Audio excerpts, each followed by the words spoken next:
Good morning बच्चों, मैं BL Agarwal आज आपको इस लेक्चर में अकाउंटेंसी क्लास 11 का एक चैप्टर सिंगल एंट्री सिस्टम या आप बोल सकते हैं अकाउंटिंग फ्रॉम इनकम्प्लीट रिकॉर्ड को डिस्कस करके समझाने का कोशिश करूँगा। ठीक है, ये देखिए आपके सामने एक क्वेश्चन रख दिए। Mister Natwar Singh keeps his books under single entry system. ठीक है, उनका स्टेटमेंट ऑफ अफेयर्स 1 जनवरी 2012 को उनका स्टेटमेंट ऑफ अफेयर्स दिया हुआ है। फर्नीचर, स्टॉक, डेटर, बैंक और कैश, ये एसेट्स है 85,000। आउटस्टैंडिंग क्रेडिटर कैपिटल है 65। This is opening capital. हमको क्लोजिंग कैपिटल चाहिए, ओपनिंग कैपिटल दिया हुआ है, क्लोजिंग कैपिटल चाहिए। यहाँ देखिए साल के लास्ट में 31 दिसंबर 12 डेटर बचा हुआ है 40,000, स्टॉक 60,000, कैश 1,000, फर्नीचर 2,000। फर्नीचर 3 का था, 2 का बचा है, जरूर 1,000 का बेच दिया होगा।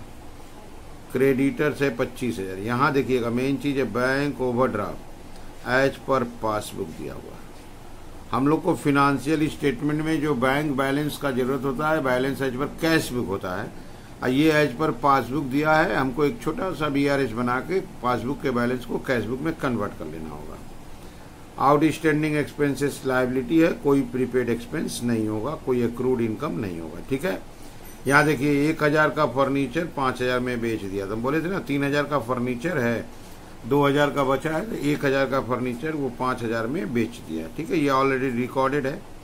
डिप्रिसिएशन 10% देना है फर्नीचर पे। ड्राइंग्स देखिए 1,000 रुपया पर मंथ, तो 12 महीना का 12,000 हो जाएगा। Further capital 2,000। यहाँ एक ट्रांजेक्शन है, मिस्टर नटवर इशूड 2,000 का cheque has not been in cash during the year. हम लोग चेक इशू किए 2,000 का, हमारा कैश बुक 2,000 कम हो गया। पासबुक को भी 2,000 रुपया कम कर देंगे। पासबुक का बैलेंस था ओवरड्राफ्ट, तो 5,000 पहले से वो निगेटिव था, इसमें 2,000 रुपया बढ़ा देंगे, माइनस माइनस हो जाएगा, दैट इज 5 2 7,000 पासबुक का बैलेंस कर देंगे, क्योंकि 5,000 पहले से ओवरड्राफ्ट है और 2,000 का चेक क्लियर हो जाएगा तो और ओवरड्राफ्ट बढ़ जाएगा। From the above detail determine the profit and statement of affairs. Profit और लॉस निकालना है, साथ में बैलेंस शीट बनाना है। ठीक है, चलिए देखते हैं कैसे सोल्व होगा। ओके, सबसे पहले बैंक रिकॉन्सिलेशन बना देते हैं। Balance as per passbook overdraft amount था 5,000, इसको बढ़ा देंगे। Cheque issued but not presented for payment 2,000, ये 7,000 हो जाएगा। इसका नाम हो जाएगा balance as per cash book. Overdraft का ओवरड्राफ्ट ही रहेगा, या आप ऐसे भी कर सकते थे plus minus balance as per passbook overdraft minus घर में 5,000 एडजस्टमेंट फॉर। ठीक है, cheque issued but not presented for payment, minus हो जाएगा 2,000, that is 7,000 nil balance as per cash book overdraft 7,000। ठीक है, ये भी एक तरीका है, इससे भी हम लोग BRS बना के पासबुक से कैश बुक का बैलेंस निकाल लिए। ओके, ये बनाते हैं स्टेटमेंट ऑफ अफेयर्स 31 दिसंबर का। इससे क्लोजिंग कैपिटल कैलकुलेट होगा। डेटर दिया है 40,000। स्टॉक दिया आपका 60,000। कैश है 1,000। फर्नीचर है 2,000। अच्छा, bank overdraft creditor, sundry creditors 25,000, bank overdraft, वो कैश बुक वाला ओवरड्राफ्ट कैलकुलेट किए थे 7,000। अच्छा, आपका outstanding expenses 8,000, outstanding expenses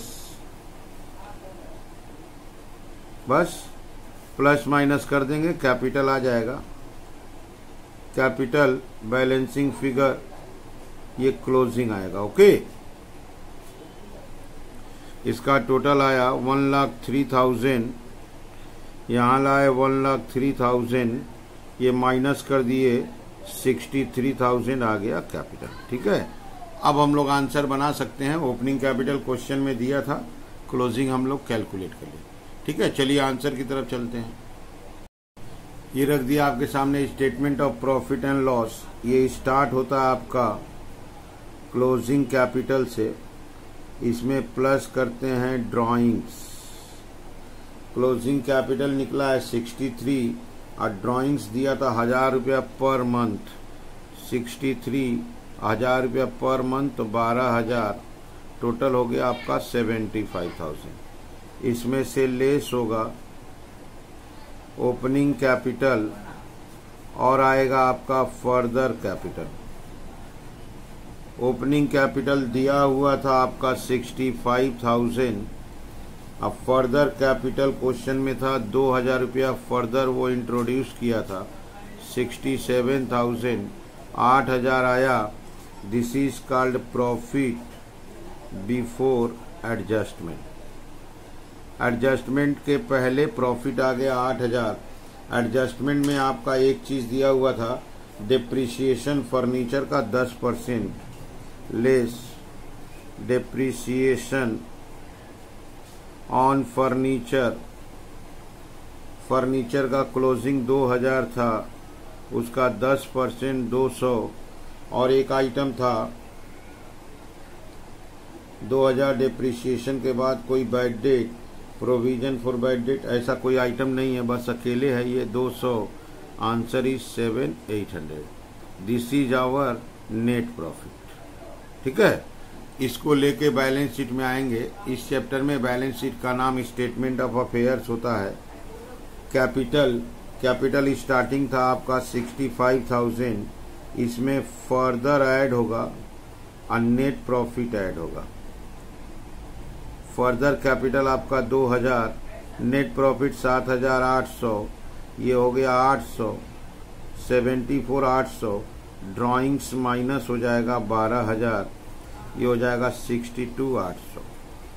sundry creditors, closing में क्रेडिटर था आपका 25,000। बैंक ओवरड्राफ्ट था 7,000। आउटस्टैंडिंग एक्सपेंसेस था 8,000, ये हो गया लायबिलिटी साइड। एसेट्स में फर्नीचर से माइनस होगा डिप्रिसिएशन। फर्नीचर 2,000 का था, 200 माइनस हो गया 1,800। इसके अलावा stock 60,000, debtor 40,000। Stock 60,000, debtor 40,000, cash 1,000। अब इसका टोटल मैच कर जाना चाहिए। एसेट्स का टोटल हो गया आपका 102,800। इसका टोटल देखते हैं 800,